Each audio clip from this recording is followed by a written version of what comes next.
Senator, President Trump told Bob Woodward the first week of February that he knew the coronavirus could be spread through the air and that it was more deadly than the flu. But 2 weeks later, he said at a rally that coronavirus was the Democrats' new hoax. Is that acceptable to you? Is that misleading the public? You're talking about the Woodward book? Yes, the Woodward book. Yeah. All I can do is share with you my point of view, Pamela. These gotcha books don't really interest me that much. He's on the record. He's on the record. These gotcha books don't really interest me that much. There'll be a new one out tomorrow. But this is different. He did 18 interviews with Bob Woodward. Right. So he's recorded. You hear his voice, and you're seeing that, and you're contrasting that with what he says to the public. Wouldn't that be something of interest to you as a United States Senator? Well, let me answer you again. These gotcha books don't really interest me. There will be a new one out tomorrow. Senator, let me just, I let you talk. I wanted to hear what you had to say.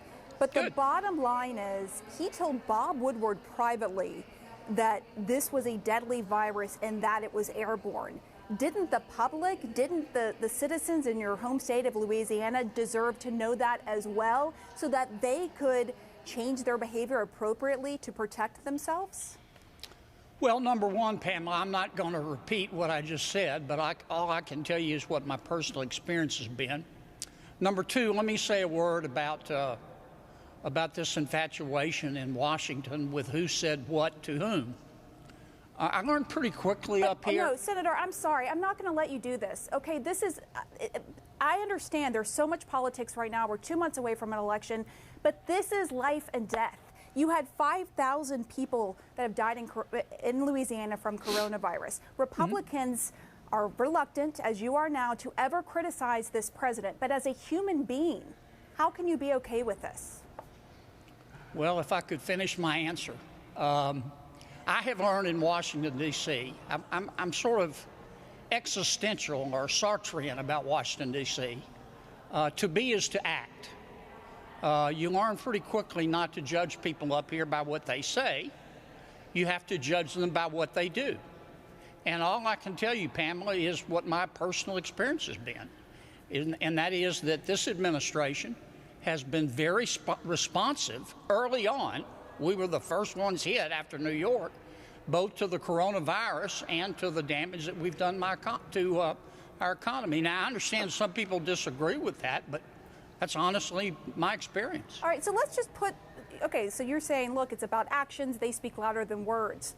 Right. The president knew in February, we have him on tape, telling Bob Woodward that this was airborne, and yet he went on to hold 6 rallies packed with people that were not wearing masks, and he called the coronavirus the Democrats' hoax.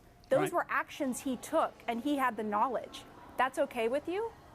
Well, you're going to have to talk to the president and Mr. Woodward. But what do you think? What do you think? Well, I don't know if I haven't seen the transcript. I haven't read the. You haven't heard. You haven't heard anything. Pamela, let me finish an answer. Hold on. Can I play it for you? Let me play it for you really quick so that you can hear it and respond. Okay. Guys, can we play it when he said that? And we're prepared, and we're doing a great job with it, and it will go away. Just stay calm. It will go away. I wanted to always play it down. I still like playing it down. Yes, sir. Because I don't want to create a panic. Okay, so there you heard him say, I wanted to play it down. I didn't want to cause a panic. He knows this. He's saying he's downplaying it, and yet he's holding these rallies where he's calling it a hoax. You're okay with that, with people crowded in together?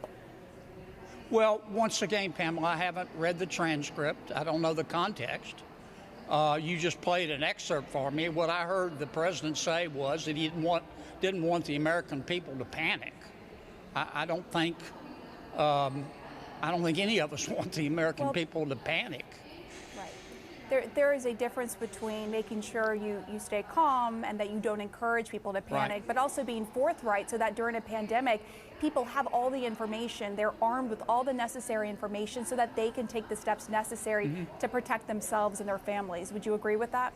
That's a valid point, But once again, I can just tell you what my experience has been.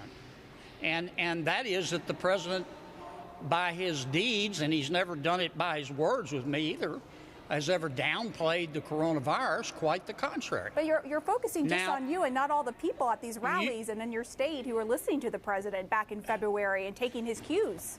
Well, if you'll let me finish, you're going to be able to find experts. I remember the experts from Imperial College and from the University of Washington who told us everything that was going to happen from the coronavirus. And it turns out that those late-night psychic hotlines made those so-called experts look responsible. And you're going to be able to find experts who will say, well, if the president had done this and the president had done that, we'd have saved X number of lives. This isn't about even what experts are saying. It's what the president said to Bob Woodward and what he said publicly. That's all we're talking about.